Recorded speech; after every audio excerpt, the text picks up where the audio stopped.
सतगुरुदेव की जय। बंदी छोड़ सतगुरु रामपाल जी भगवान की जय। सत साहिब। इस धरती पर जितने भी संत रामपाल जी महाराज के शिष्य हैं, लाखों करोड़ों की संख्या में,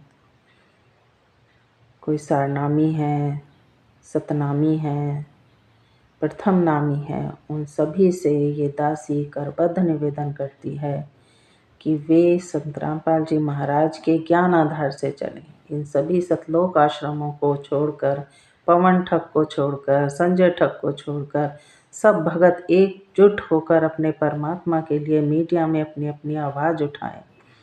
जब लाखों करोड़ों परमात्मा के शिष्य आवाज़ उठाएंगे तो प्रशासन को भी झुकना पड़ेगा। आखिर हमारे गुरुजी ने किया ही क्या है? जिन लोगों ने 5 महिला और 1 बच्चे की हत्या की, वो जमानत पर छुटकर ऐशो आराम की ज़िंदगी जी रहे हैं। इन सतलोक आश्रमों के मालिक बने बैठे हैं। यही सतलोक आश्रम जहाँ जाकर आप गुरुजी के चरणों में शीश झुकाते हैं।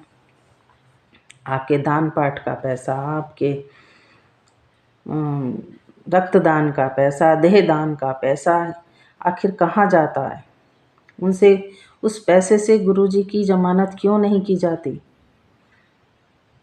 कहने को तो गुरुजी के 12 वकील हैं, लेकिन वो कर क्या रहे हैं? आखिर हमारे गुरुजी को एक भी दिन के लिए पैरोल पर जमानत क्यों नहीं मिली? ये हमें सोचना चाहिए भगत भाइयों। और इन सतलोक आश्रम के मालिकों से ये प्रश्न करना चाहिए कि आखिर हमारे गुरुजी जेल में कब तक कष्ट सहेंगे? जो पैसा आप लोग दान दे रहे हैं, जो आप आश्रमों में सेवा कर रहे हैं, वो उसका क्या फ़ायदा है? आखिर वो पैसा कहाँ जा रहा है? ये सारा पैसा गुरुजी के खिलाफ इस्तेमाल हो रहा है ताकि गुरुजी जेल से ना निकलें। यही तो इन लोगों का उद्देश्य है। ये राष्ट्रीय समाज सेवा समिति, मैनेजमेंट, पवन ठग, संजय ठग, ये सब एक ही थाली के चट्टे बट्टे हैं। भगत भाइयों, इन सतलोक आश्रमों से निकलो और अपने परमात्मा के लिए आवाज़ उठाओ। जब तक आप इन आश्रमों में जाना नहीं छोड़ेंगे, तब तक गुरुजी बाहर नहीं आएंगे। चाहे आपने कितना ही सारनाम जप लिया है, कितना ही सतनाम जाप कर लिया है, लेकिन अगर आप आपके गुरु रूठे हुए हैं तो परमात्मा भी आपसे राजी नहीं होगा। आप लोग इस राष्ट्रीय समाज सेवा समिति उर्फ मैनेजमेंट के चंगुल में फंस कर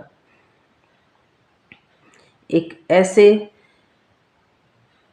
करोथ में फंस गए हैं, जैसे गुरुजी बताते थे 600 साल पहले काशी के ब्राह्मणों ने अपने अपने यजमानों के बुज़ुर्गों की बलि के लिए करोथ तैयार किया था। मोक्ष प्राप्ति के लिए बेचारे बुज़ुर्ग अपनी गर्दन कटा लिया करते थे। किस लिए? माया के लिए। ये ब्राह्मण लोग माया की खातिर कसाई बन गए थे। ऐसे ही ये सतलोक आश्रम है, जहाँ जाकर आप अपनी भक्ति का गला कटवा रहे हैं।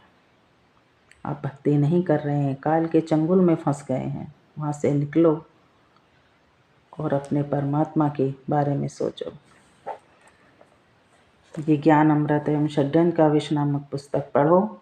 इसमें सभी संत रामपाल जी महाराज पर जितने भी केस लगे हैं, उन सभी केसों के जजमेंट की फाइलें बड़ी ही आसान भाषा में लिखी गई हैं, लिपिबद्ध की गई हुई हैं। गुरुजी को जेल कैसे हुई, किसने कराई, किन किन FIR के दौरान गुरुजी को आजीवन कारावास की सज़ा सुनाई, इसमें कितने लोग दोषी थे, कौन कौन दोषी थे, क्या षड्यंत्र रचा गया गुरुजी के साथ। भगत भाइयों, ये षड्यंत्र आज 2014 का ही नहीं है, ये छुड़ानी कांड से शुरू हुआ और 2014 18 नवंबर 2014 को ख़त्म हुआ, जिसका परिणाम आपके सामने है। ये सतलोक आश्रम वालों की, राष्ट्रीय समाज सेवा समिति वालों की, पवन ठग, संजय ठग, इन सब की मिलीभगत है, जिसके तहत ये षड्यंत्र रचा गया और गुरुजी को आजीवन कारावास की सज़ा सुनवाई गई।